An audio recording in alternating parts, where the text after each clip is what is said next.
barnaamijka inta lagu guda jiro aan sheegi doono laakiin libinta koowaad iyo abaalmarinta koowaad iyo mahadcelinta koowaad waxaa leh ururka isbahaysiga ummadda Soomaaliyeed oo barnaamijkan caawa martigeliyay xag dhaqaalo iyo xag muruq intaba waanu leenahay mahadsantiin. waxaan u yeerayaa xubno ka tirsan ururka isbahaysiga ummadda Soomaaliyeed maadaama martidu ay yihiin dadka mudan inay goobtan ku iraahdo maadaama dadka martigeliya yihiin dadka mudan inay soo dhaweeyaan martida inuu ka mid nahay waxaan jecelahay inaad ila soo dhaweysiin walaalkeen Cabdullaahi Cadaani iyo Layla Cabdi Isxaaq oo ka wada tirsan ururka sacabkuna waa xaqiiq.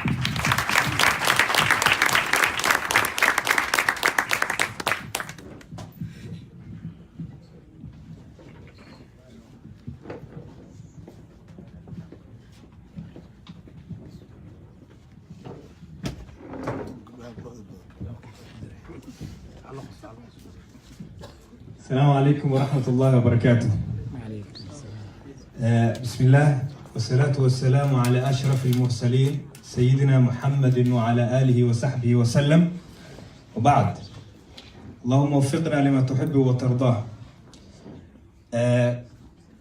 أنا مقعي سيدو ومحمد سعيد الشيقي وعبد الله عداني محمد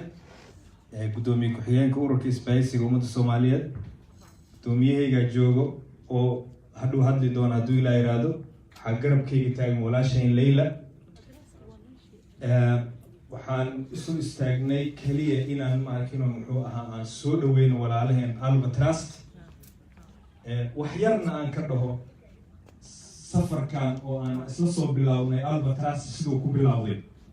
iyo maanta meesha aan marayno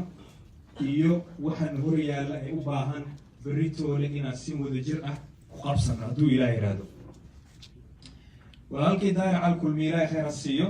waxaan isku baranay magaalada Dubai 2014 sigoo Soomaaliya u socdo waqti Ramadaan ah waqtigaas wixii ka dambeeyay Alba Trust xubinna waan ka ahaa waan isla shaqeyn jirnay. Ilaahay khayr siiye waxaa fursad isiiyay 2 sano ka hor guddiga ururka isbahaysiga ummadda Soomaaliyeed oo aan gudoomiye ku xogeen u ahay in aan arrimaha bulshada iyo muxuu ahaa ficil khayrka aan ka shaqeyno. waxaan u arkay barnaamijkaas inuu yahay barnaamij fursad fiican oo leh dadkana la isku soo dhaweyn karo ururka isbahaysiga ummadda Soomaaliyeedna waxa uu u taagan yahay markaas si fiican loo hirgeliyo hadduu Ilaahay yiraahdo. safarkii sidii uu soo socday sanadkii la soo dhaafay ayaa muxuu ahaa Maxamed Saciid al-Saxaaf iyo Daahir Cali Kulmiye ayaa nagu soo booqdeen Stockholm anagoo shir sanadeed leh bil kadibna waxaan ugu tagnay magaalada London iyadoo xaflad sidaan oo kale ah oo loogu aruurinayo sadaqada hooyada Soomaaliyeed ee dhibaataysan ayaan ka qayb galnay. waxaa xusid mudan markaas kadib waxaa ila socday walaalkay Maxamed Saciid laba Maxamed Saciid waaye Maxamed Saciid oo qasnajiga ururka ah waxaa kaloo joogay walaalkay Boos Caato meesha fadhiyo iyo Axmed Kaboole 3-4 aan ahayn Sweden wax ka socdo. markaan soo wada bixeen waxaan go'aansanay war rag baa Ilaahay naga dhigay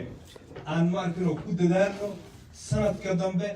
sidii aan maarkino Alba Trust ugu soo dhaweyn lahayn magaalada Stockholm.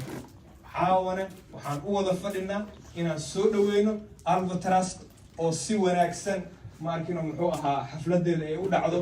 oo kulligeen maanta qof kasta oo reer Stockholm waxaan rajaynayaa inuu dareemayo kalsooni iyo muxuu ahaa sharaf inuu dareemayo. waxaa Ilaahay fursad noo siiyay annaga hadda guddigeenaan meesha fadhiyo gudoomiye habarina hogaaminayo